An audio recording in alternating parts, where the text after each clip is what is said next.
Commander Shepard. Elusive man. I thought we'd be meeting face to face. A necessary precaution. Not unusual for people who know what you and I know. And what exactly is it that you and I know?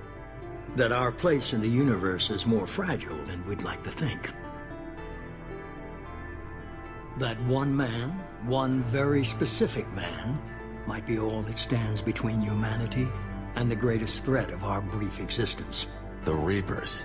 Good to see your memory's still intact. How are you feeling? You need to earn the right to ask me those kinds of questions. Cerberus isn't as evil as you believe. You and I are on the same side. We just have different methods. Cut to the chase. What are the Reapers doing that made you decide to bring me back? We're at war. No one wants to admit it, but humanity is under attack. While you've been sleeping, entire colonies have been disappearing. Human colonies. We believe it's someone working for the Reapers, just as Saren and Geth aided Sovereign. You've seen it yourself. You bested all of them. That's just one reason we chose you. Fighting a war doesn't seem like Cerberus. Why are you involved? We're committed to the advancement and preservation of humanity. If the Reapers are targeting us, trying to wipe us out, Cerberus will stop them. If we wait for politicians or the Alliance to act, no more human colonies will be left. Sovereign was trying to harvest all life in the galaxy. Why would the Reapers target a few human colonies? Hundreds of thousands of colonists have vanished. I'd say that fits the definition of harvesting. Nobody's paying attention because it's random, and the attacks occur in remote locations. I don't know why they've suddenly targeted humanity. Maybe you got their attention when you killed one of them. You could have trained an entire army for what you spent to bring me back. You're unique, not just in ability or what you've experienced, but in what you represent. You stood for humanity at a key moment. You're more than a soldier. You're a symbol. And I don't know if the Reapers understand fear, but you killed one. They have to respect that. If this is a threat against humanity, you need to mobilize the Alliance. They suffered substantial losses fighting Sovereign. They're rebuilding, still stretched too thin to waste resources verifying the Reaper threat. Blaming the abductions on mercs and pirates is easier and more convenient.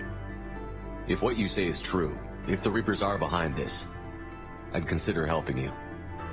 I'd be disappointed if you accepted any of this without seeing for yourself. I have a shuttle ready to take you to Freedom's Progress, the latest colony to be abducted. Miranda and Jacob will brief you. Miranda killed Wilson in cold blood. Jacob's just a gun for hire. You expect me to trust them? Wilson was one of my best agents, but he was a traitor. Miranda did exactly what I expected of her, and she saved your life in more ways than one. Jacob's a soldier, one of the best. He's never fully trusted me, but he's always been honest about it. You'll be just fine with them. For now. Is this a volunteer job, or am I being volunteered? You always have a choice, Shepard. If you don't find the evidence we're both looking for, we can part ways. But first, go to Freedom's Progress. Find any clues you can. Who's abducting the colonies? Do they have any connection to the Reapers? I brought you back. It's up to you to do the rest.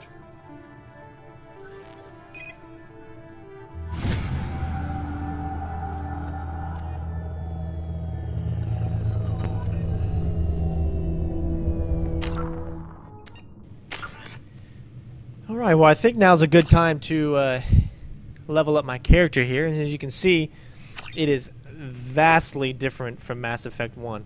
And I honestly have to say, I prefer Mass Effect 1's usage better. I like the fact that you reached a goal to level 60. Here, the highest level you can get is 30. You don't level up maybe nearly as often, and the points are so different. You can only, you know, you can look at it, you can see for yourself, it's a completely different kind of system. There is not as much things to put into, you know, there's only six things on here, that's not as much as there was like 10 or 11 on Mass Effect 1. Now, They streamlined it a little bit, but that's okay. You know, they made it more user-friendly, which is not necessarily a bad thing. It's just different. So I think once people get used to it, you know, they're going to like it. It's not too bad. It just simplifies things a lot. So I just thought I'd give my 2 cents on the squad power usage.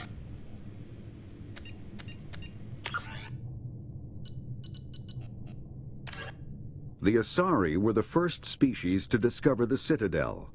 When the Salarians arrived, it was the Asari who proposed the establishment of the second species to join the Citadel. The Salarians are warm-blooded amphibians with a hyperactive metabolism. Salarians think fast. Roughly 1,200 years ago, the Turians were invited to join the Citadel Council to fulfill the role of galactic peacekeepers.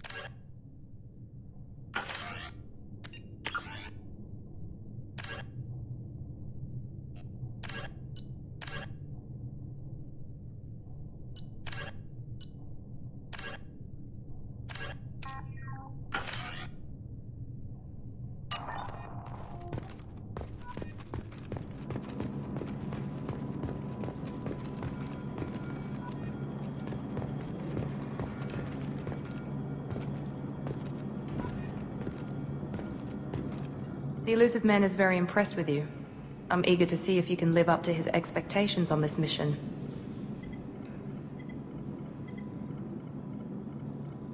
I never got a chance to say how much I appreciated what the Lazarus Project did for me. I just hope it was worth it. A lot of people lost their lives on that station. We have to work together here. Your attitude isn't helping anything. I have the utmost respect for your abilities, Shepard. It's your motivations that concern me. I believe in what Cerberus stands for. Only time will tell if you prove to be an asset or a liability to our cause. What can you tell me about this colony we're going to? Freedom's Progress? It's a typical human settlement in the Terminus systems. They had a small military force for protection supplemented by mechs and security drones. Average in almost every way, really. Completely unremarkable. Until the disappearance. Any thoughts on what we might run into there? A lot of empty buildings and one giant mystery. I'd like to know more about the Lazarus Project from the person in charge. I wasn't in charge. The Illusive Man was. If I was running the show, would have done a few things differently. What would you have changed? To start, I would have implanted you with some type of control chip. But the Illusive Man wouldn't allow it. He was afraid it might affect your personality, alter your character somehow. He wouldn't let us do anything that might limit your potential in any way. Can't say I like the idea of being brought back to life with a control chip in my brain. The Illusive Man is taking an incredible risk with you. I just hope his gamble pays off. It's obvious you're not interested in talking. We've got an assignment. We can talk about it, or we can do it.